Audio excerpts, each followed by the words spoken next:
है तो हमारे बच्चे स्वस्थ हों, तंदुरुस्त हों, बहुत अच्छे मेधावी हों, उनके जीवन में इंटेलिजेंसी हमेशा रहे, IQ उनका बहुत अच्छा रहे, समाज का काम अच्छा करें, तो उसके लिए क्या करें? इसके लिए छोटे छोटे कुछ मैं उपाय बताता हूं, आप जरूर उनका अपने जीवन में उपयोग करें। सबसे पहला उपाय है किसी भी आई को और किसी भी बाप को, माने पिता को, आई को और पिता को, दोनों को अपने जीवन में एक चीज हमेशा ध्यान रखनी पड़ेगी। अब भी अगर उनको बच्चे स्वस्थ, तंदुरुस्त, तेजस्वी, तपस्वी, संस्कारी और समाज का काम करने वाले ऐसे बच्चे अगर चाहिए, तो उन बच्चों को पैदा करने से पहले उसका नियोजन करना पड़ेगा। बिना नियोजन के जो बच्चे होते हैं वो ज्यादा से ज्यादा दाऊद इब्राहिम होते हैं। ये मेरा 15 साल का डॉक्टरी के पेशे का अनुभव है, तजुर्बा है।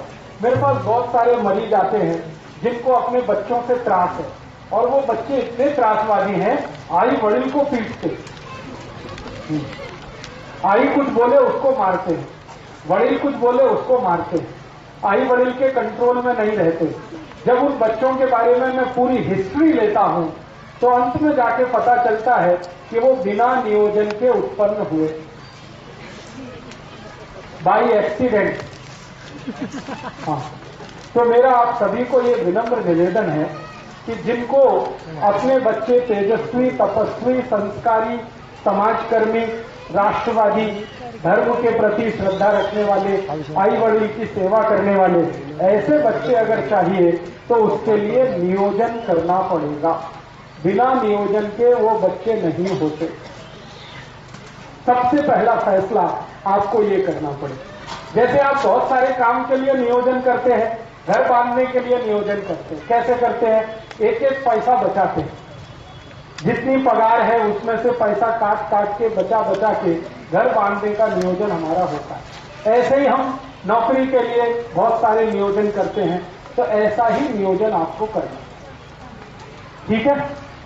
अब नियोजन क्या करें? नियोजन करना है, ये पहली बात ध्यान रखिए। बिना नियोजन के बच्चे होंगे तो मैंने आपको बताया वो संस्कारी हो नहीं सकते। और आज के समय में दुख और दुर्दैव की स्थिति ऐसी ही है कि ज्यादा बच्चे बिना नियोजन के ही हो रहे हैं। इसलिए आई वड़िल भी परेशान है, समाज उनसे परेशान है, देश भी उनसे परेशान है। ये त्रासवादी, आतंकवादी, देशद्रोही, ये सब हमारे ही अपने बीच के बच्चे हैं, लेकिन ये कैसे त्रासवादी हो गए, कैसे देशद्रोही हो गए? बिना नियोजन के होने के कारण। तो नियोजन करना पड़ेगा। अब नियोजन में क्या क्या करना पड़ेगा? सबसे पहला नियोजन, संस्कारी बच्चा अगर चाहिए, प्रतापी बच्चा चाहिए, आपको समाजकर्मी चाहिए, धर्मनिष्ठ चाहिए, राष्ट्रप्रेमी बच्चा चाहिए, तो सबसे पहला नियोजन संयम पालना पड़ेगा। ये सबसे पहला नियोजन। बिना संयम के अच्छे बच्चे नहीं हो सकते। तो संयम आपको अपने जीवन में रखना पड़ेगा। और वो संयम रखने का तरीका क्या है? संयम रखने का बहुत सरल तरीका है, ज्यादा समय ब्रह्मचर्य का पालन करना। ब्रह्मचर्य संयम पालने का सबसे बड़ा तरीका है, सबसे आसान तरीका, ये ब्रह्मचर्य का पालन करना। अभी मेरा जो फिजियोलॉजी और एनाटॉमी का अभ्यास है, विज्ञान का जो अभ्यास है, उस अभ्यास के हिसाब से मैं एक जानकारी देना चाहता हूं। इस जानकारी को आप गंभीरता से सुने, स्वीकार करें। स्त्री के लिए संयम पालना बहुत आसान है, पुरुष के लिए नहीं। माने क्या है, ब्रह्मचर्य का पालन किसी स्त्री को करना हो तो वो बहुत आसानी से कर सकती है, पुरुष के लिए ये संभव नहीं होता। क्यों? इसलिए कि ईश्वर ने स्त्री का शरीर ऐसा बनाया है जो पुरुष से ज्यादा अच्छा है क्वालिटी में। कुछ ऐसे हार्मोन्स हैं, कुछ ऐसे केमिकल्स हैं जो स्त्री शरीर में ही है, पुरुष शरीर में नहीं है। और वही हार्मोन स्त्री को ब्रह्मचर्य पालन करने में मदद करते हैं। तो स्त्री को ब्रह्मचर्य पालना अगर करनी है तो वो उसके लिए बहुत सहज है, सरल है, बहुत आसान है। जैसे हमारे जीवन के बहुत सारे काम हम सहजता से और आसानी से करते हैं, वैसे ही ब्रह्मचर्य का पालन और संयम का पालन किसी भी स्त्री को बहुत आसान है। पुरुष को उसके लिए प्रयास करना पड़ता है, स्त्री वो बिना प्रयास के ही कर सकती। तो मैं ये बात जो कह रहा हूं वो सब भाइयों के लिए कह रहा हूं कि अगर अच्छी संतान चाहिए, तेजस्वी, तपस्वी, संस्कारी संतान चाहिए तो आपको ब्रह्मचर्य का पालन करना है। अब ब्रह्मचर्य का पालन करना है तो इसका मतलब क्या है? इसका मतलब सीधा सा ये है कि आप अपने जीवन का थोड़ा ऐसा नियोजन करो जिसमें ज्यादा आपको स्त्री के साथ संसर्ग ना करना पड़े। साल में 1 या 2 बार करें तो सबसे अच्छा, नहीं तो महीने में सिर्फ 1 बार। ऐसा आपको अपने जीवन में कुछ नियम बनाना पड़ेगा। इस नियम का पालन करने के लिए संकल्प चाहिए। संकल्प के लिए आपको एक औषधि की मदद लगेगी, तो वो आप याद रखिए, वो औषधि है आल का रस। आल, अदरक।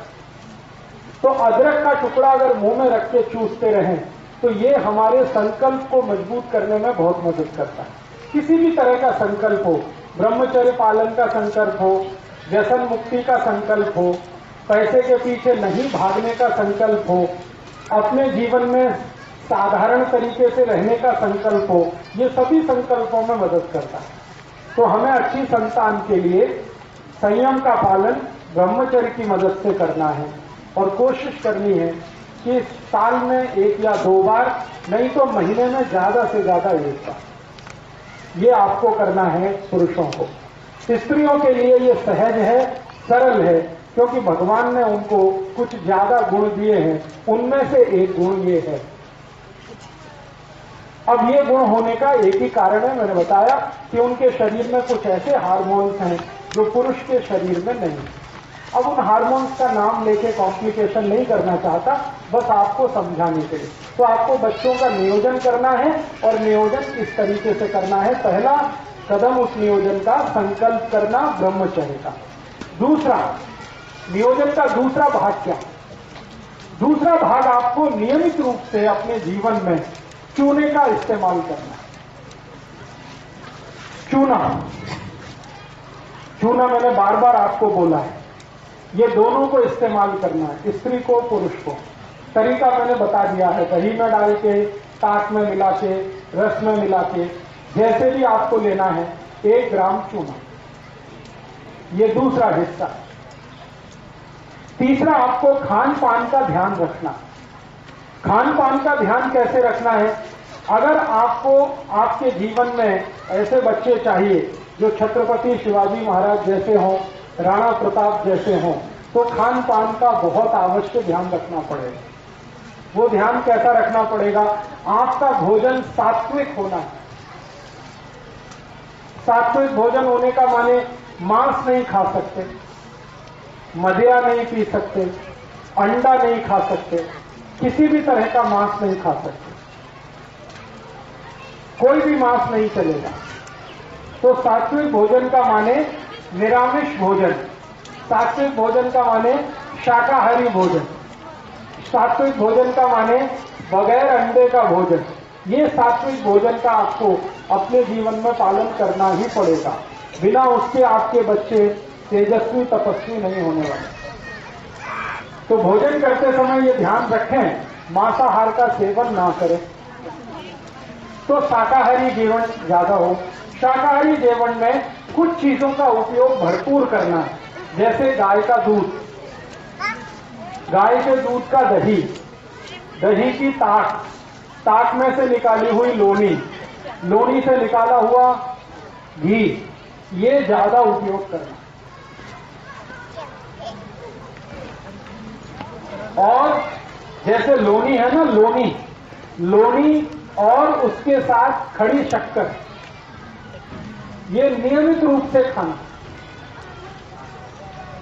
दोनों को खाना, पति को भी पत्नी को भी। लोनी, खड़ी शक्कर नियमित रूप से। सूप ना भी खाएं तो चलेगा, लेकिन लोनी और खड़ी शक्कर नियमित रूप से लें। लोनी जो है ना, मक्खन नहीं है, मक्खन अलग है, लोनी अलग है, समझते हैं ना? वो दही में वो चलाते हैं, मराठी में क्या कहते हैं उसको, मथानी, रई, तो रई चला के जो निकलेगा वो लोनी। मक्खन जो है वो दूध से ही निकाला जाता है सीधे, तो लोनी खानी है, मक्खन नहीं। तो लोनी और थोड़ा सा खड़ी शक्कर नियमित रूप से दोनों पति पत्नी उपयोग करें। कितना लें, मात्रा कितनी हो, कम से कम 25 ग्राम लोनी और 5 से 10 ग्राम खड़ी शक्कर।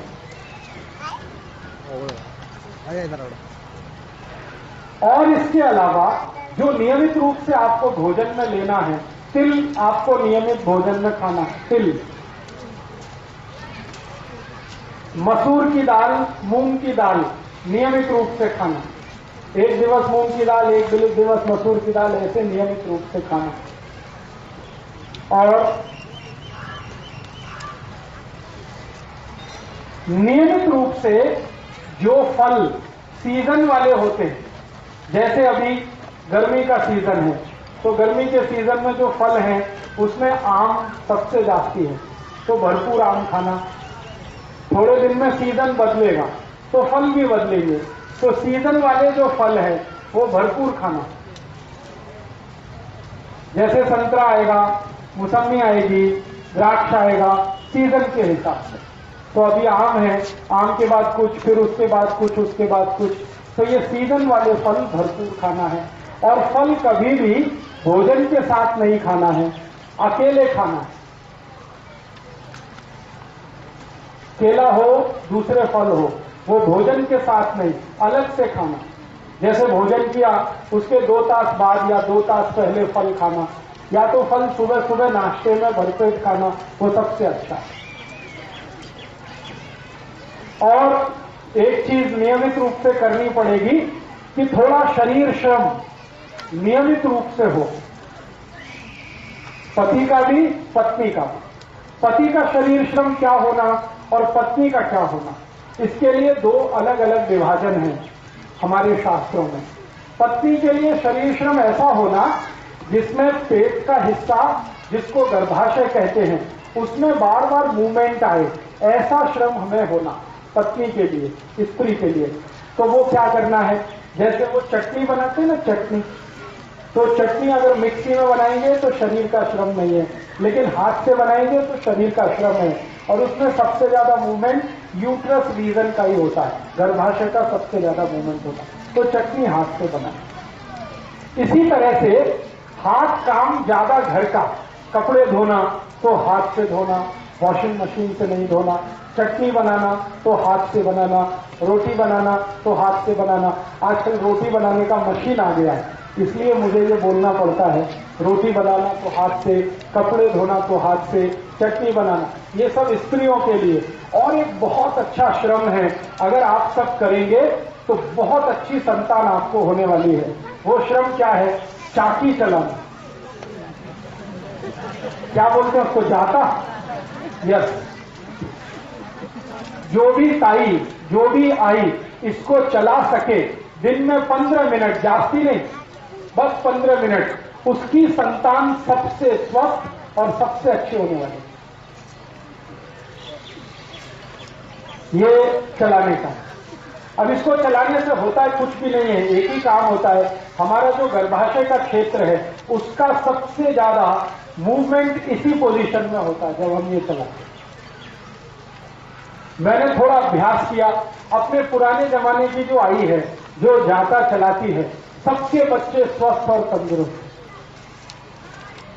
मेरी आई मेरे बारे में बताती है, मेरा और मेरा एक छोटा भाऊ है, हम दोनों का जन्म मेरी आई ने 8 महीने लगातार जाता चला है। हमारे घर में एक परंपरा है कि जो आटा होता है वो ताजा खाना, तो जाते से ही संभव है, वो बाहर से पिसा के नहीं लाना। तो वो परंपरा के कारण मैं, मेरे भाऊ का दोनों का जन्म हुआ है और मैं जब से जन्म हुआ बीमार नहीं पड़ता, मेरा भाऊ भी बीमार आसानी से नहीं पड़ता।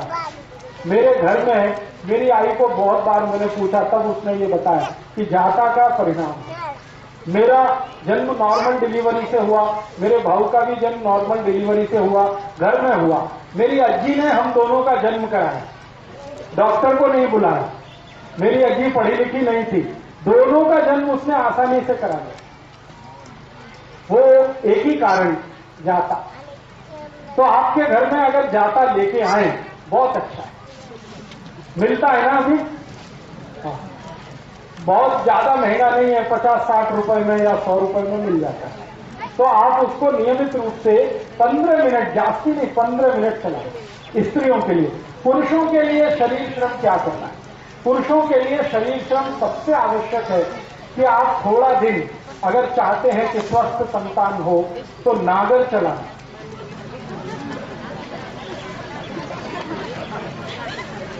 नागर चलाएं। अभी नागर चलाना उनके लिए तो आसान है जिनके पास खेती है और बैल है।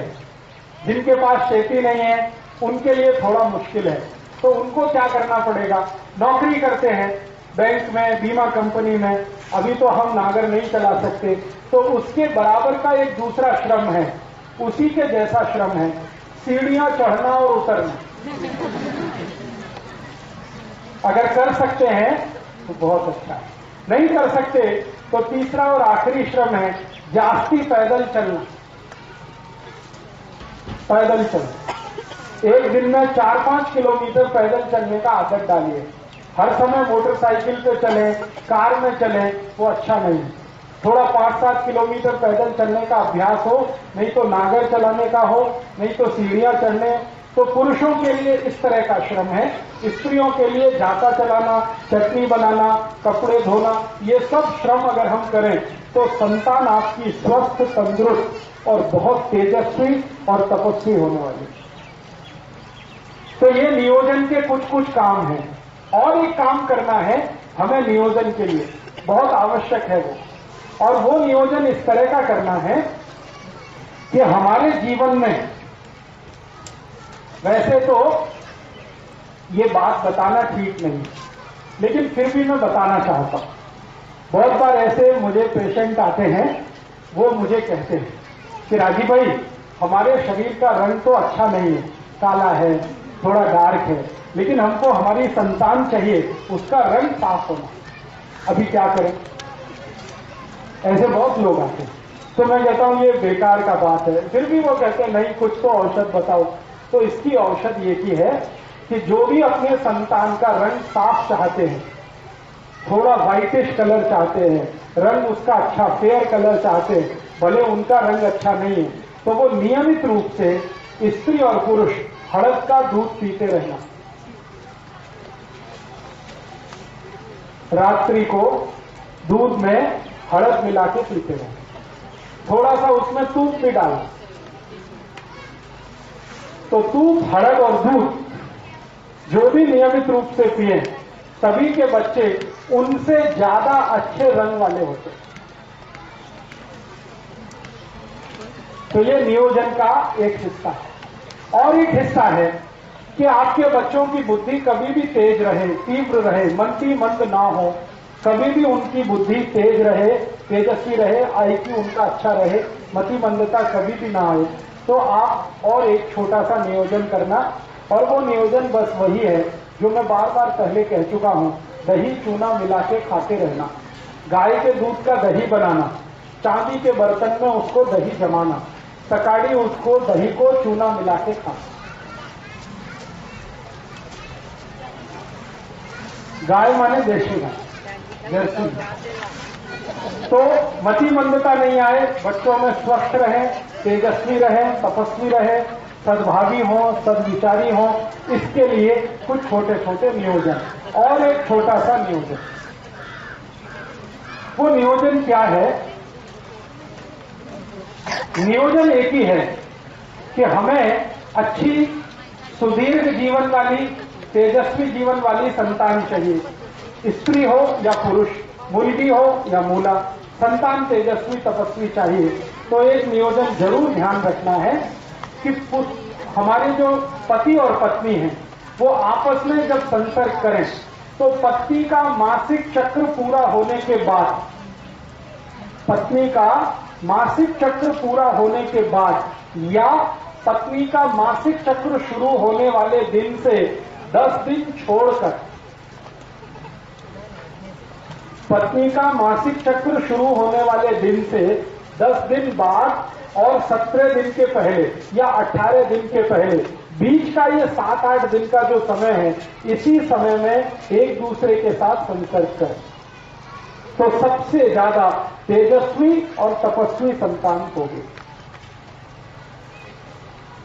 पत्नी के मासिक धर्म के शुरू होने वाले दिन को गिनकर 10वें दिन से 18वें दिन के बीच का जो समय है, यही सबसे अच्छा समय है तेजस्वी और तपस्वी संतान का। वही 7-8 दिन का समय। अब इसमें 2 तरह के दिन आएंगे, एक सम होंगे, एक विषम होंगे। जैसे 10वां दिन सम, 11वां विषम, 12वां सम, 13वां विषम, 14वां सम, 15वां विषम, 16वां सम, 17वां विषम, 18वां सम। तो जो सम दिन है उनमें अगर आप संसर्ग करेंगे तो 99% पुत्र होगा और विषम वाले दिन में संसर्ग करेंगे तो 99% पुत्री होगी।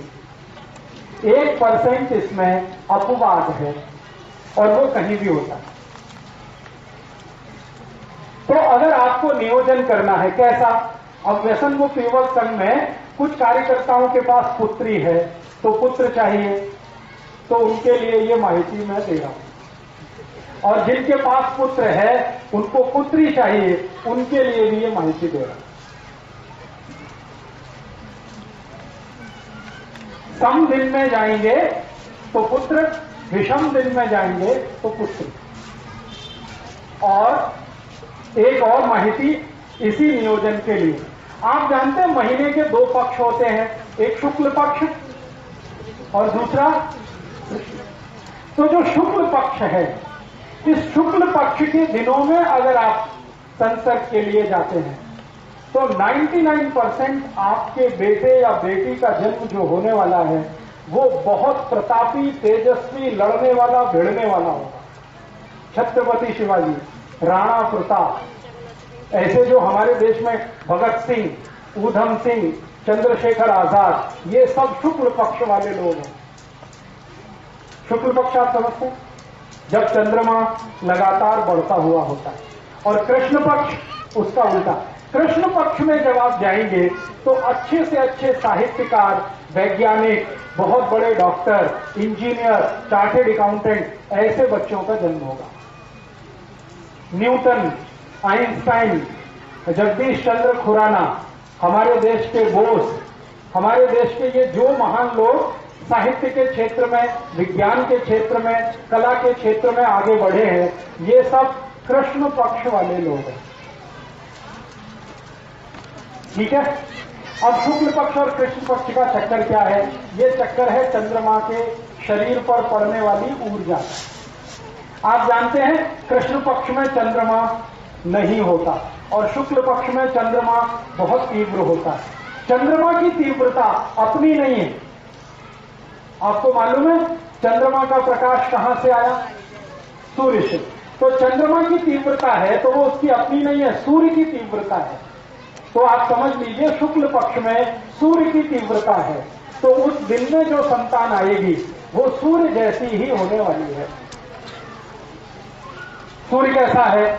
जला के सबको राख कर दे, ऐसा। तो राणा प्रताप, छत्रपति शिवाजी, संभाजी महाराज, ये सब ऐसे ही लोग हैं जो शुक्ल पक्ष वाले।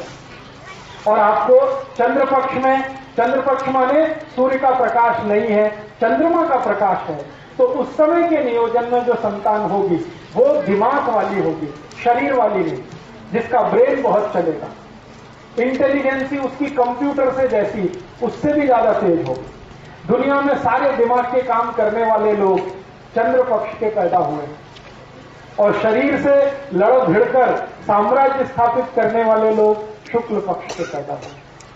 तो नियोजन आपको करना है, माहिती मैं दे रहा हूं। तो आप तय करिए आपके जीवन में क्या चाहिए। अब एक संतान आपके पास है, मान लो शुक्ल पक्ष वाली, तो एक चंद्र पक्ष वाली जरूर करना, क्योंकि दुनिया में दोनों की जरूरत है। खाली लड़ने भिड़ने वाला ही नहीं चाहिए, विज्ञान की खोज करने वाला भी चाहिए, क्योंकि दोनों से जीवन चलता है। शत्रु से रक्षा करने के लिए है और देश को आगे बढ़ाने के लिए भी है। तो एक संतान शुक्ल पक्ष की, एक चंद्र पक्ष की, ऐसा नियोजन करिए। एक संतान सम तारीख वाली, दूसरी विषम तारीख वाली, ऐसा नियोजन करिए। और बाकी के शुरू के नियम जितने मैंने बताए हैं वो सबको एक साथ पालन करना, ठीक है। इसके आगे और भी बहुत सारे नियम हैं, लेकिन वो इतने बारीक हैं कि मैं बताऊंगा आपके दिमाग में जाएंगे नहीं। अभी जितना बताया है इतने पर आप प्रयास शुरू करें। उसके बाद बारीक नियम अगर जानना है तो एक पुस्तक मैंने लिखी है, भागवत जी के सूत्र पर 3 पुस्तकें मैंने लिखी है। स्वदेशी चिकित्सा भागवत अष्टांग हृदय के आधार पर भाग 1, 2, 3 बारीक बातें हैं, उनसे पढ़ सकते हैं। मोटी जितनी बात है वो मैंने आपको बताई। तो ठीक है, मैंने कुछ माहिती दी है, आपके समझ में आई है कुछ, तो बहुत अच्छा। अगर आप ये समझ पाएंगे तो बहुत अच्छा है। एक बात को मैं फिर रिपीट करता हूं, इसको हमेशा याद रखिएगा कि आपकी संतान अच्छी हो, तेजस्वी हो, तपस्वी हो, तो खान पान में जितने नियम बताए हैं एक बराबर याद रखना। लोनी और खड़ी शक्कर ये रोज खाना। लोनी आप समझते ही हैं, खड़ी शक्कर आपको माहिती है। लोनी और खड़ी शक्कर रोज खाना, दोनों को खाना, पति को भी पत्नी को भी। जी जी, मतिमंद और हैंडीकैप जो बच्चे होते हैं वो कहां से आते हैं? ज्यादातर मतिमंद और हैंडीकैप जो बच्चे होते हैं वो उन पति पत्नी के हैं, उन आई वडील के हैं जिनके दोनों के शरीर में कैल्शियम बहुत बहुत कम है। उनके बच्चे मतिमंद होने ही वाले हैं, उनके बच्चे हैंडीकैप्ड होने ही वाले हैं। पति के शरीर में कैल्शियम कम हो, पत्नी के शरीर में कैल्शियम कम हो, जरूर बच्चे ऐसे होंगे जो मतिमंद होंगे और शरीर से विकलांग होंगे। तो ध्यान रखिए इसका, कैल्शियम कम ना हो शरीर में। तो आप बोलेंगे क्या इसका टेस्ट होता है? हाँ, कैल्शियम का टेस्ट होता है। आपकी बोन टेस्ट करा के आप कैल्शियम की मात्रा पता लगा सकते हैं। बाजार में जो पैथोलॉजी के डॉक्टर हैं वो कैल्शियम टेस्ट करते हैं, आप चाहें तो टेस्ट करा सकते हैं। ज्यादा खर्चा नहीं है, 50 या 60 रुपए के खर्चे में या बहुत अधिक 100 रुपए के खर्चे में कैल्शियम टेस्ट हो जाता है।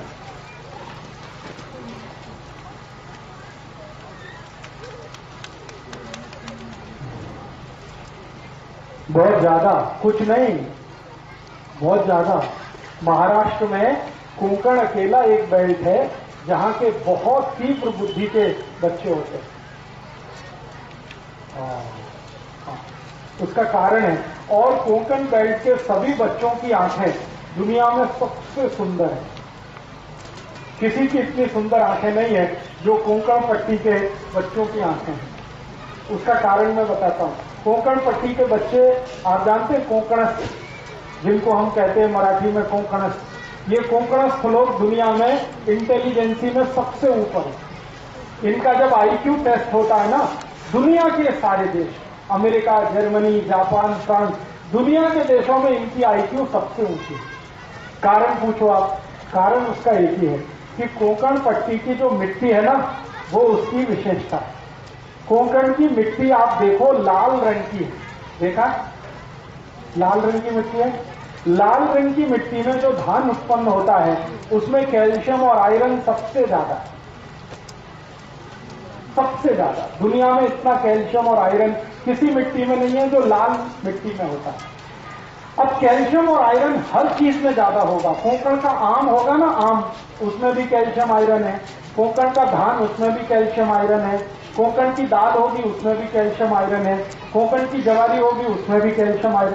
तो ये कैल्शियम और आयरन से भरपूर जो कुछ वो खाते हैं उसका परिणाम। नहीं, मछली का इससे तो, मछली तो और भी लोग खाते हैं। आपको मालूम है सबसे जास्ती मछली तो खाते हैं बंगाली लोग, बंगाली, और उससे भी ज्यादा उड़िया, और उनसे भी ज्यादा बिहारी। लेकिन आईक्यू में वो दुनिया में सबसे डफर है। मछली का इससे कोई संबंध नहीं, इसका संबंध है मिट्टी से, और मिट्टी में होने वाले कैल्शियम और आयरन से। लाल मिट्टी दुनिया में जहां भी मिलेगी उसमें भरपूर कैल्शियम और आयरन है, और कोंकण की मिट्टी में कैल्शियम आयरन सबसे ज्यादा है, इसलिए वहां की संतानें दुनिया में सबसे तीव्र बुद्धि मानी जाती है। तो ये बात समझ में आई कोंकण की। तो आप कहेंगे हम भी कोंकण में रहिए, लेकिन आप में परिवर्तन आएगा 2 जनरेशन के बाद, अभी तुरंत नहीं आएगा। 2 जनरेशन आपकी निकल जाएंगी, 3rd जनरेशन में ये परिवर्तन आ जाएगा, अगर कोंकण में आप रहते हैं तो।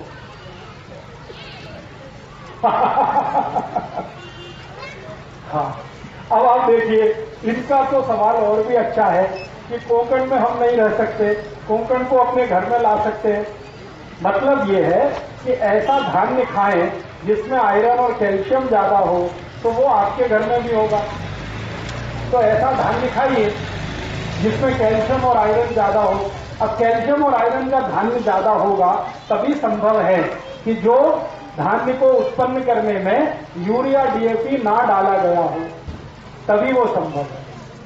तो बिना यूरिया बिना डीएपी का धान्य पैदा करिए 3 बरस तक, 4थे बरस से आप खाना शुरू करिए तो आप में कोंकण आ जाएगा। पूरा तो नहीं आएगा लेकिन थोड़ा तो आएगा, थोड़े बेहतर तो आप होंगे, और आपकी संतानें आपसे बेहतर हैं। ठीक है। अभी एक सवाल मुझे पूछा गया, हम जब विवाह करते हैं ना, तो विवाह करते समय कुछ मिलान किया जाता है, नाड़ी का मिलान करते हैं, गोत्र का मिलान करते हैं। आप जानते क्यों करते हैं? नहीं मालूम? कोई लोग तो कहते हैं कि ये बुआबाजी है, कुछ लोग ऐसा कहते हैं कि नाड़ी का मिलान करना, गोत्र का मिलान करना ये बकवास है, इसका कोई फर्क नहीं पड़ता। लेकिन इसका फर्क बहुत गहरा है, ये साइंटिफिक बात है। बात ऐसी है कि हम जब गोत्र और नाड़ी का मिलान करते हैं तो इस बात को ध्यान करते हैं कि डीएनए एक ही ना हो, ऐसे स्त्री पुरुष की शादी ना हो। एक ही डीएनए ग्रुप वालों की शादियां अगर हो गई तो जिंदगी भर संतान का त्रास रहेगा। एक ही डीएनए ग्रुप में, डीएनए के ग्रुप हैं और वो ग्रुप अगर एक ही जैसे हैं, नजदीक का बहुत अंतर नहीं है, उनमें आपस में शादियां हुई तो एक तो संतान होगी नहीं, हो भी गई तो मतिमंद होगी, विकलांग होगी, कमजोर होगी, बुद्धि से बिल्कुल कमजोर होगी, शरीर से कमजोर होगी, और संतान जीवित नहीं रहेगी ज्यादा दिन, जल्दी मरेगी। अगर एक ही ब्लड ग्रुप के नजदीक वालों की शादियां हो गई, तो जब हम नाड़ी और गोत्र देखते हैं तो उसका इसी बात का ध्यान रखते हैं। एक ही नाड़ी और एक ही गोत्र में शादी इसलिए नहीं करते हैं ताकि डीएनए एक ना हो। डीएनए एक होने के चांसेस तभी हैं जब नाड़ी एक हो और गोत्र एक हो, तो 100% ब्लड ग्रुप एक हो जाता है, इसलिए ये ध्यान रखा जाता है। तो हमारे बुजुर्गों ने एक परंपरा बनाई, विवाह करने के पहले नाड़ी का मिलान करना, गोत्र का मिलान करना। वो परंपरा बहुत साइंटिफिक है, अगर उसका ध्यान रख के आप शादियां करते हैं तो आपकी संतान अच्छी होगी। नहीं ध्यान रखा है तो बहुत तकलीफ होगी। अब आजकल हमारे देश में क्या हुआ है, प्रेम विवाह बहुत होने लगे, लव मैरिजेज होने लगे, उसमें ये कोई ध्यान रखता नहीं, ना नाड़ी का ना गोत्र का, और सब लोगों को ये त्रास है। वो आते हैं मेरे पास, ज्यादातर प्रेम विवाह वाले एक संतान नहीं हो रही है, 10-10 साल से परेशान। फिर मैं कहता हूं जरा ब्लड चेक करो, तो ब्लड चेक करते हैं तो पता चला एक ही दोनों का ब्लड ग्रुप है, तो हो ही नहीं सकती संतान, कितनी भी कोशिश करें। तब मैं उनको कहता कि आपको संतान का सुख नहीं है। तो कहते हमने क्या पाप किया था? तो मैंने कहा आपने पाप एक ही किया था, प्रेम विवाह किया था। यही पाप आपने किया। अगर नाड़ी गोत्र का ध्यान रख के करते तो ये नहीं होता। माने इसका क्या है? माने इसका सीधे से ये है कि अगर हम प्रेम विवाह भी करते हैं तो इस बात का ध्यान रखें। अगर इस बात का ध्यान आप नहीं रखते तो आपको भविष्य में बहुत तकलीफें आएंगी। तब प्रेम तो छूट जाएगा, विवाह जो है घिसटता हुआ जाएगा। ये जो प्रेम है ना, ये ज्यादा दिन टिकता विकता नहीं है, क्योंकि ये आवेग जैसा होता है, ये इम्पल्स है। एक कुछ खास तरह का हार्मोन हमारे माइंड में बनता है, उसका नाम है डोपामाइन। और डोपामाइन एक अकेला हार्मोन है जो थोड़ी देर ही टिकता है। तो प्रेम भी डोपामाइन का असर है, थोड़ी देर टिकता है, उसके बाद खत्म हो जाता है। स्त्री में भी, पुरुष में भी। और जब प्रेम खत्म हो जाता है तब जीवन में असली संघर्ष शुरू होता है, असली। और वो इतना खराब संघर्ष होता है कि कोई देख नहीं सकता। थोड़े दिन पहले तक दोनों एक दूसरे के लिए मरने की तैयारी में हैं और डोपामाइन खत्म होते ही एक दूसरे को मार डालने की तैयारी में। ये ऐसी हालत हो जाती है। एक दिन पहले तक या 2 दिन पहले तक या 5-10 दिन पहले तक किसी स्त्री को उसका पुरुष और किसी पुरुष को उसकी स्त्री दुनिया का सबसे सुंदर, इससे ज्यादा सुंदर तो हो ही नहीं सकता। और 5-6 दिन के बाद ही दुनिया का सबसे कुरूप चेहरा वही है जो उसकी अपनी स्त्री है या उसका अपना पति है। ये सारा खेल डोपामाइन का है। तो प्रेम विवाह जो होते हैं ना, इनमें मैंने अक्सर देखा कि विवाह होते ही प्रेम थोड़े दिन में फना हो जाता है, खाली विवाह रह जाता है, लव चला जाता है, मैरिज रह जाती है। और वो ऐसी घिसटती है जैसे एक टांग का आदमी घिसटता है। तो आप जीवन में कोई फैसला करें तो किसी आवेग में ना करें, मेरा ये कहना। एक डॉक्टर की नाते मैं आपको सलाह दूंगा कि कभी भी जब आपके मन में इंपल्स बहुत ज्यादा हो तो कोई फैसला मत करिए, क्योंकि फैसले के गलत होने की शक्यता सबसे ज्यादा। इंपल्स बहुत है तो एक बात याद रखिए, डोपामाइन नाम का हार्मोन बहुत है और ये हार्मोन है विवेक को खत्म कर देता है। विवेक काम ही नहीं करता। विवेक काम नहीं करेगा, फैसला गलत होगा। फैसला गलत होगा, जीवन भर आप पछताएंगे कि हमने एक समय पे छोटा सा गलत फैसला किया, उसका दुष्परिणाम जीवन भर भुगतना पड़ा। तो ये आप मत करिएगा। प्रेम करिए, लेकिन विवाह करने से पहले इन बातों का ध्यान रखिए। मैं ये नहीं कहता कि प्रेम मत करिए, प्रेम तो बहुत आवश्यक है जीवन को आगे बढ़ाने के लिए, ले जाने के लिए, लेकिन प्रेम का आवेग खतरनाक है। प्रेम खराब नहीं है, उसमें जो आवेग है, इंपल्स है, वो बहुत खतरनाक है। उसको ध्यान रखिए, आपकी संतान के विषय में सोचकर, देश और समाज और धर्म के विषय में सोचकर। ठीक है, अभी 1-2 प्रश्न आ गए। हाँ, ब्लड ग्रुप दोनों का अलग रहे हमेशा, पति और पत्नी का, ये ध्यान रखिए। एक का पॉजिटिव हो, दूसरे का निगेटिव हो, चलेगा। जैसे किसी का बी पॉजिटिव है पति का, पत्नी का बी नेगेटिव है तो भी चलेगा, लेकिन दोनों का बी पॉजिटिव होगा तो तकलीफ, दोनों का बी नेगेटिव हुआ तो तकलीफ। थोड़ा भी अंतर रहना चाहिए, थोड़ा भी अंतर हमेशा रहना चाहिए। जी जी हाँ, अभी हमारे देश में कुछ परिवारों में ऐसा होता है कि रिलेशन में शादियां होती हैं। ये पूरे भारत में तो नहीं है, महाराष्ट्र में है और थोड़ा सा दक्षिण में कर्नाटक में है। तो कर्नाटक और महाराष्ट्र छोड़ के तो बाकी नहीं, लेकिन हम रिलेशन में शादियां कर रहे हैं। जरूर करिए, लेकिन एक ही चीज का ध्यान रखिए, दोनों का ब्लड ग्रुप सेम ना हो। अगर सेम है तो कोशिश करिए आगे से अवॉइड करें। अब कर ली है तो अब उसमें तो कुछ नहीं, जो हो गया तो बात खत्म हुई। लेकिन आगे से आप दूसरों को जब सलाह करें तो ये ध्यान रखिए उनको कि ब्लड ग्रुप सेम ना हो तभी शादी करें, भले वो नजदीकी रिश्तेदार हो तो। और कोई प्रश्न? कि पति पत्नी दोनों वैवाहिक जीवन जब शुरू करें, अच्छी संतान होना, उसके लिए हमेशा दक्षिण की दिशा में सिर करके सोएं। ये बहुत जरूरी बात थी, मैं भूल गया। पति पत्नी जब अपना जीवन शुरू करें तो हमेशा सिर दक्षिण की दिशा में रखते सोएं, साउथ में। ये भी नियोजन का एक हिस्सा है। और कोई प्रश्न?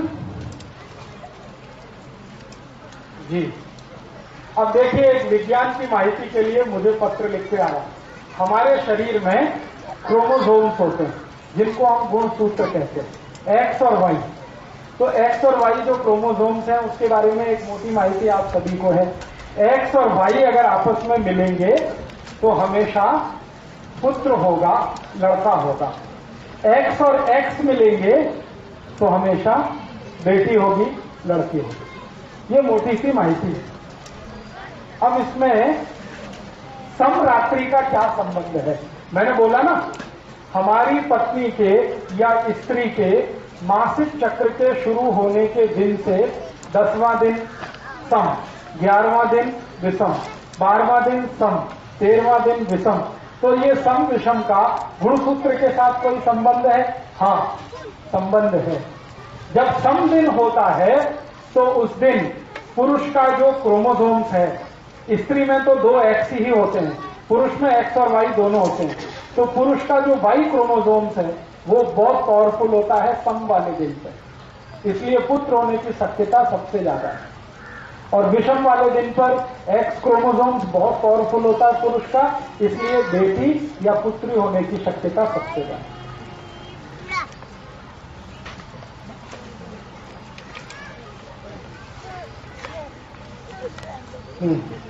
अब देखिए, एक बहुत अच्छा सवाल है, वो सबके लिए मैं बोलना चाहता हूं। स्त्रियों को जब मासिक पाड़ी आती है ना, तो घर के जो पुराने बुजुर्ग हैं वो बहुत सारे कड़क नियम पालन करवाते हैं।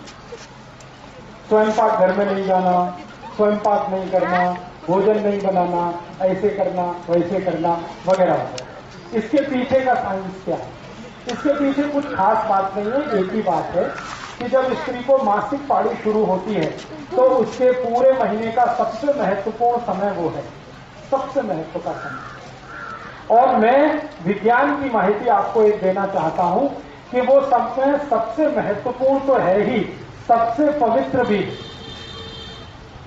उसमें होता क्या है कि स्त्री के शरीर का जो गर्भाशय है वो अपने को स्वच्छ कर रहा है और आने वाली संतान के लिए तैयारी कर रहा है। तो इससे ज्यादा पवित्र और अच्छा तो कुछ नहीं है किसी भी स्त्री के। तो उसकी पवित्रता सबसे ज्यादा उन्हीं दिनों में होती है जब वो मासिक पाड़ी में होती है। और पुरुष के बारे में मैं एक जानकारी देता हूं जो गुणसूत्र के आधार पर है और साइंस के आधार पर है कि पुरुष स्वभाव से अपवित्र होता है। हाँ, इसमें आप हंसिए मत, ये सच है। पुरुष जो है स्वभाव से, चरित्र से, बाई नेचर, बाई कैरेक्टर अपवित्र होता है, इम्प्योर जिसको कहते हैं, उसमें पवित्रता ज्यादा नहीं है। इसलिए आपको हैरानी होगी, भारत में बहुत सारे ऐसे देवस्थान हैं जहां पर पुरुष को जाने की अनुमति नहीं है। वो ये कहते हैं कि आपको देवस्थान में पूजा करनी है, अपनी पत्नी को लेके आओ। मैं बहुत सारे देवस्थान में नहीं जा सकता। हाँ, मेरे साथ ये दुर्घटना हो चुकी है। केरल में, तमिलनाडु में, आंध्र में ऐसे बहुत मंदिर हैं। मैं अंदर गया, गर्भगृह में पूजा, उसने रोक दिया। पहले तो रोक दिया, ये वस्त्र उतारो, तो मैंने कहा ठीक है उतारता हूं। फिर धोती पहनो, धोती माने लुंगी पहनो, मैं वो भी पहन लिया। फिर उसने पूछा आपका विवाह हुआ? मैंने कहा नहीं हुआ, तो आप अंदर नहीं जा सकते। हाँ, मैं पूछा भाई क्यों नहीं जा सकता? उसने कहा आप पवित्र नहीं। हाँ, तो पहली बार मेरे जीवन में मैंने सोचना शुरू किया कि मैं पवित्र नहीं हूं। तो बाद में मैं वहां से लौट आया तो मेरे जो बहुत सीनियर गुरु हैं जिन्होंने मुझे चिकित्सा और ये सब सिखाया, क्योंकि मैं तो टेक्नोलॉजी का आदमी हूं, इंजीनियरिंग फील्ड का, लेकिन चिकित्सा मैंने सीखी। तो जिन गुरुओं ने मुझे सिखाया, मैंने उनके सामने ये प्रश्न किया कि मंदिर का पुजारी कहता है मैं पवित्र नहीं हूं। पवित्र तब होता हूं जब मेरा विवाह होता है, पत्नी साथ होती है। तो मेरे जो सबसे बड़े गुरु थे उन्होंने कहा कि पवित्रता स्त्री में ही होती है, पुरुष में नहीं होती। और उसका कारण ये है कि हर महीने उसका शरीर अपने पुराने कचरे को निकालकर नया धारण करता है, पुरुष में ये नहीं होता। इसलिए मासिक पाड़ी के दिनों का जो समय है वो सबसे पवित्र है। इसलिए कहा यह गया है कि इस पवित्र समय को फालतू के काम में बर्बाद नहीं करना। फालतू का काम क्या? स्वयं पाक करना रोज होता ही है। वो तो फालतू का काम क्या? झाड़ू लगाना, पोछा लगाना, ये तो रोज चलता ही है। उन 4-5 दिनों में ज्यादा से ज्यादा क्या करना? ऐसा काम करना जो पवित्र ही है, जैसे ईश्वर का ध्यान करना, भजन करना, मन में थोड़ा सा संवाद करना अपने से, ईश्वर से। इसके लिए थोड़े फालतू कामों से समय को रखना बाहर। इसके लिए ये कहा गया कि दिन के जो सामान्य काम हैं वो उन 4-5 दिनों में नहीं करना। अब हुआ क्या? हमारे घर वालों ने इसका इंटरप्रिटेशन उल्टा कर दिया। इसका इंटरप्रिटेशन क्या कर दिया? ये खराब है, ये पवित्र है, वहां कोने में बैठ जाओ, किसी को छूना नहीं, किसी को ये करना नहीं। ये फालतू बातें हमारे घर में घुस गई, क्योंकि हमने विज्ञान को छोड़ दिया, खाली परंपरा को ले लिया। तो मेरा आपको ये कहना है कि मासिक पाड़ी के जो भी 4-5 दिन हैं वो सबसे महत्व के दिन हैं, सबसे पवित्र दिन है। उनमें सबसे अच्छा काम करना चाहिए। तो जो काम आपके नॉर्मल रूटीन में नहीं हो रहा है वो उन दिनों में आप करिए। जैसे डेली के रूटीन में आपको बहुत समय स्वयं पाक में जाता है, वो 4-5 दिन आप स्वयं पाक के समय को बचाकर आपके ईश्वर के ध्यान का समय, आपके प्राणायाम का समय, आपके साधना के समय में लगे। इसके लिए वो समय थोड़ा खाली रखिए। और पुरुष को कहा गया है कि वो परेशान ना करे अपनी पत्नी को और स्त्री को उतने दिनों में, क्योंकि मैंने कहा ना, संयम स्त्री ही पालती है, पुरुष के बस की बात नहीं है। तो अक्सर पुरुष के संयम टूटते हैं, तो वो उन दिनों में तो संयम को कठोरता से पालन करे, ऐसा हमारे आयुर्वेद में निर्देश दिया गया। तो मासिक पाड़ी के समय पीना नहीं, फिरोना नहीं, ये काम नहीं करना, ये काम नहीं करना, इसके पीछे का अर्थ एक ही है कि आपका ये समय बचाकर थोड़ा ध्यान, थोड़ा प्राणायाम, थोड़ी समाधि की स्थिति में रहना। 4-5 बोल सकते हैं धीमे स्वर में। धीमे स्वर में माने मध्यम स्वर में। एक तो ओंकार हम करते हैं तीव्र स्वर में, वो मासिक पाड़ी के बाद के दिनों में करिए जब पाड़ी पूरी हो जाए। लेकिन पाड़ी के समय में आप ओंकार जरूर बोल सकते हैं मंद स्वर में, ज्यादा हाई पिच पे नहीं। ज्यादा हाई पिच पे कुछ भी नहीं करना, सब कुछ मंद स्वर में करना, क्योंकि उस समय शरीर की ऊर्जा बहुत तीव्र होती है, अग्नि बहुत तीव्र होती है, और ओंकार बोलने से भी अग्नि और तीव्र होती है। तो ओंकार मध्यम स्वर में बोलना। नहीं तो उस समय सबसे अच्छा शीतलीकरण प्राणायाम, शीतलीकरण समझते, जीभ को बाहर निकाल के गोल कर, ये सबसे अच्छा है। शरीर को त्रास देने वाला कोई आसन ना करें। एक आसन उस समय जरूर करें, उसका नाम है मकर आसन। मकर आसन समझते हैं? पेट के बल लेटना और हाथ को ऐसे करके, और आपका ये चिन पोर्शन है, ये हाथ पे रख के पांव दोनों ऐसे ऐसे लेटना, ये सबसे अच्छा आसन है मकर आसन। फिर शीतलीकरण, फिर अनुलोम विलोम, ये प्राणायाम आपके लिए बहुत ही अच्छा।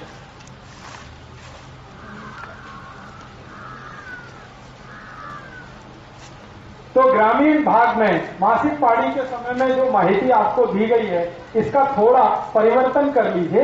ये पवित्र दिन है, खराब दिन नहीं है, बहुत पवित्र दिन है। और शरीर से जो निकल रहा है रक्त, वो भी खराब नहीं, बिल्कुल खराब नहीं। ये हम कहते हैं ना रक्त बहुत खराब है, बिल्कुल खराब नहीं।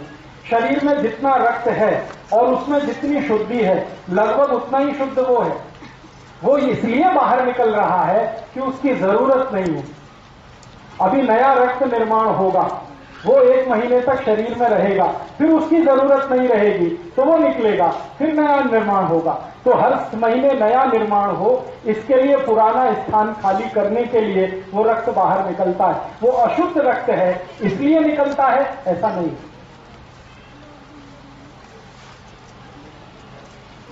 हाँ, पूजा आप करें वैयक्तिक।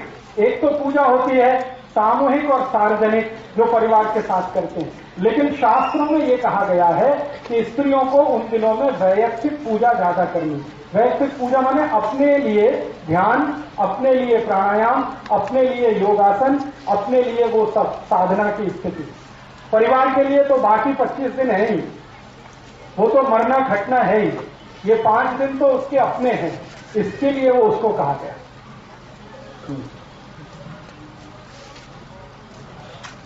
आराम तो करना ही है, क्योंकि उष्णता बहुत है। मैंने कहा ना, गर्मी बहुत होती है शरीर में। गर्मी ज्यादा होने से ब्लड प्रेशर बढ़ा हुआ होता है, तो ब्लड प्रेशर बढ़े हुए में ज्यादा काम करना अच्छा नहीं होता। इसलिए ध्यान, प्राणायाम, शीतलीकरण, व्यायाम अपने लिए करके बाकी समय आराम के लिए ही रखना है, ज्यादा काम नहीं करना। नहीं, ऐसा कुछ नहीं, किसी भी वेद में ऐसा नहीं। बिल्कुल श्लोक बोल सकते हैं, मंत्र बोल सकते हैं, वेद मंत्र बोल सकते हैं, ऐसा कहीं कोई निर्देश नहीं। पूरे ऋग्वेद में नहीं है, सामवेद में नहीं, अथर्ववेद में नहीं, यजुर्वेद में नहीं, उपनिषदों में कहीं नहीं, पुराणों में है। तो पुराण मनुष्य के लिखे हुए हैं, इसलिए उसमें ये है। वेद मनुष्य के लिखे हुए नहीं है, उसमें कहीं नहीं। सभी वेदों में इस बात की छूट है कि आप मासिक पाड़ी के दिनों में ध्यान अपने लिए, प्राणायाम अपने लिए, प्रार्थना अपने लिए, ईश्वर के साथ संवाद अपने लिए कर सकते हैं। बस ध्यान इतना ही रखना है कि चूंकि उन दिनों में हीट बढ़ी हुई है, हीट बढ़े हुए होने के कारण ब्लड प्रेशर बढ़ा हुआ है, बीपी बढ़े हुए के कारण काम नहीं करना अच्छा होता है, आराम करना ही अच्छा होता है।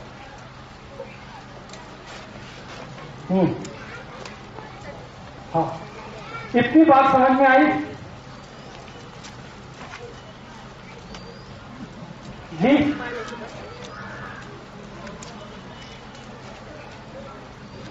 हाँ, स्त्रियों के लिए कहें। हाँ, ठीक है। अभी जितनी बात मैंने कही वो आपके समझ में आई? नहीं आई? आई, ठीक है। और आई है तो आप दूसरों को समझा सकते हैं, जरूरत पड़ने पर अपने लिए भी उसका उपयोग कर सकते हैं। मैं अब थोड़ी 1-2 माहिती और देता हूं। वो माहिती ये देनी है कि मान लो गर्भाधान हो गया, अभी क्या करना। एक तो गर्भाधान के पहले के मैंने आपको कुछ नियोजन बताए सूत्र रूप में। अभी गर्भाधान हुआ, फिर क्या करना, तो उसके लिए भी सतत कुछ चीजों का ध्यान आपको रखना है। उनमें से पहली एक वस्तु, एक बात, एक माहिती जरूर याद रखनी है। गर्भाधान होने के बाद बहुत बहुत बहुत सावधानी से अपने जीवन को आगे बढ़ाना है। आपकी एक छोटी सी असावधानी जीवन भर की आपकी जो मेहनत है उसको बेकार कर सकती है। इसलिए गर्भाधान होने के बाद बराबर ध्यान रखना है एक बात का, वो ये कि आपका भोजन, आपका जीवन अच्छा होते ही जाना चाहिए। गर्भाधान के पहले तो अच्छा है ही, होने के बाद तो और भी अच्छा होना। तो अच्छा होने से मतलब क्या है? दूध, ताक, दही, लोनी, सूप, ये भरपूर खाना है। बिल्कुल चिंता मत करिए। उसके बाद पतला होने का भी बता दूंगा मैं। गर्भाधान होने के पहले का जो नियोजन मैंने बताया, बाद का भी उतना ही जरूरी है। आपको इस बात का ध्यान रखना है कि गर्भाधान होने के बाद दूध, सूप, लोनी, दही, ताक, ये भरपूर खाना है। और हमेशा याद रखना है गाय का खाना है। सूप तो जितना खाएं उतना अच्छा।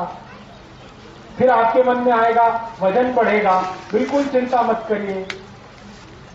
गाय के सूप से कभी किसी का वजन नहीं बढ़ता, वजन बढ़ता है मछली के सूप से। मैं बार बार कह रहा हूं, गाय का सूप खाना है, मछली का नहीं खाना, वजन नहीं बढ़े।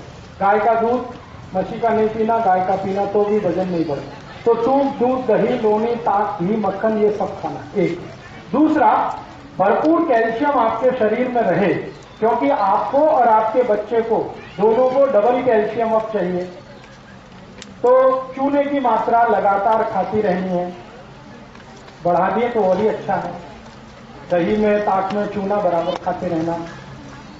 केला भरपूर खाते रहना है, क्योंकि केले में भरपूर कैल्शियम है।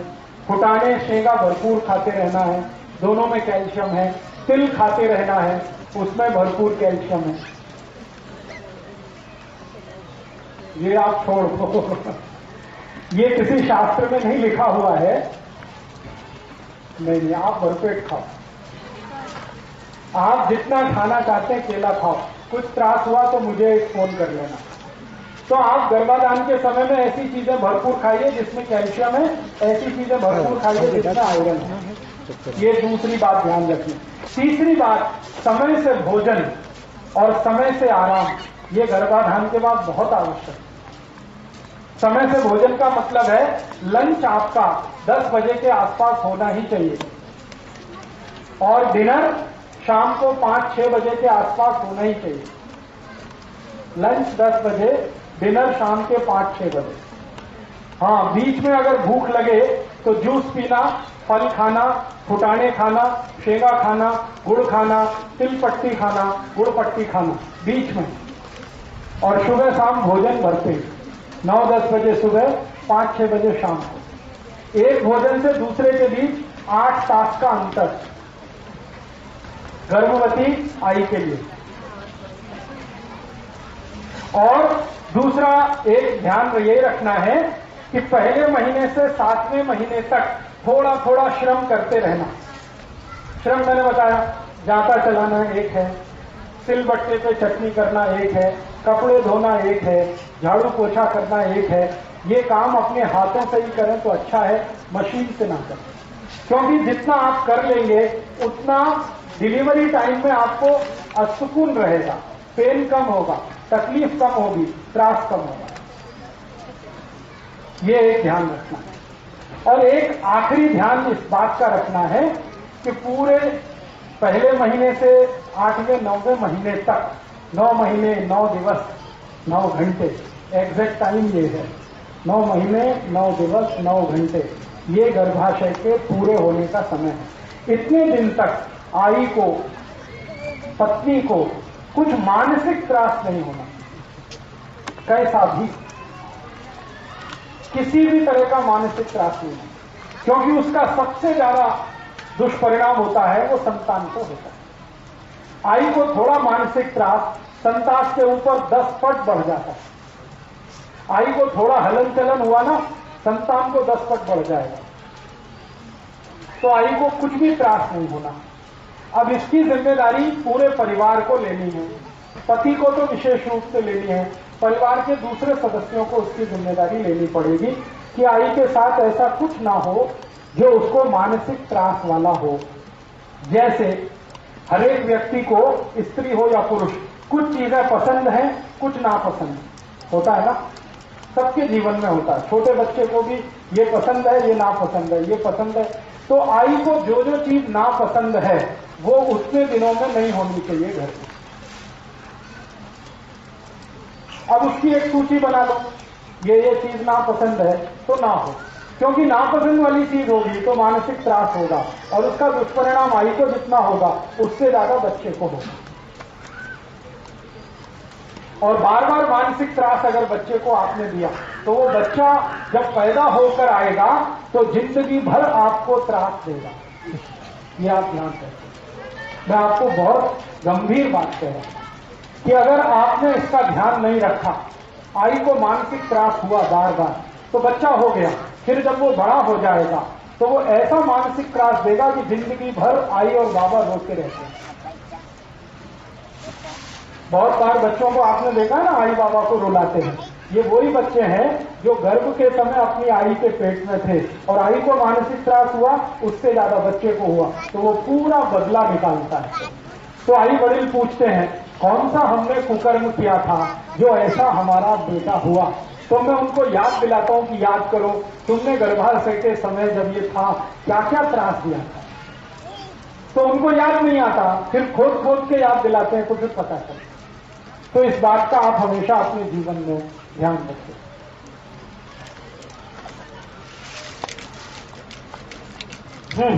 ग्रहण का असर होता है, सभी ग्रहण का, सूर्य ग्रहण हो रहा है, चंद्र ग्रहण, शरीर पर असर है तो बच्चे पे भी असर है। इससे तो हमेशा आप बचने की कोशिश करें। तो अब सूर्य ग्रहण जो है बच्चे के लिए तकलीफ वाला माना जाता है। चंद्र ग्रहण उतना नहीं है, लेकिन सूर्य ग्रहण तो बहुत तकलीफ वाला है। तो जब सूर्य ग्रहण का समय हो तो आई को सूर्य ग्रहण के सामने नहीं आना। ये एक ही बात के लिए है कि आप थोड़ा आराम ज्यादा करो। सूर्य ग्रहण वाले दिन पता है क्या होता है? ब्लड प्रेशर बढ़ा हुआ होता है, क्योंकि सूर्य के कारण। और ब्लड प्रेशर बढ़ा हुआ है तो एक ही बात है, शरीर को ज्यादा त्रास मत दो, शांत रहो, आराम करो। इसलिए कहा जाता है ये काटो मत, वो काटो मत, ये छेड़ो मत, वो छेड़ो मत। उसका आराम से संबंध है सीधा सीधा, क्योंकि सूर्य ग्रहण के समय में सबका बीपी बढ़ा हुआ है, और आई जो गर्भावस्था में है उसका तो और भी ज्यादा बढ़ा हुआ है। एक तो बच्चे के कारण बीपी बढ़ा हुआ है, ऊपर से सूर्य का ताप है, फिर ग्रहण का है। इन 3 कारणों से बीपी बहुत बढ़ा हुआ है। इसलिए कहा जाता है कि थोड़ा शांति से रहो, आराम से।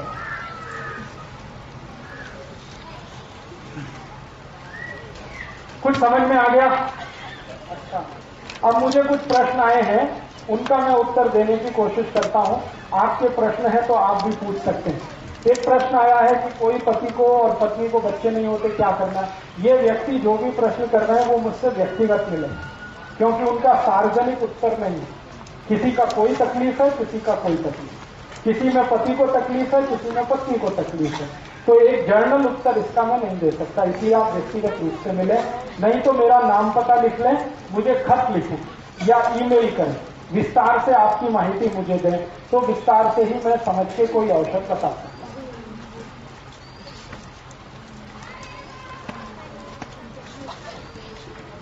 अभी जितना विषय हुआ इसके बारे में समझ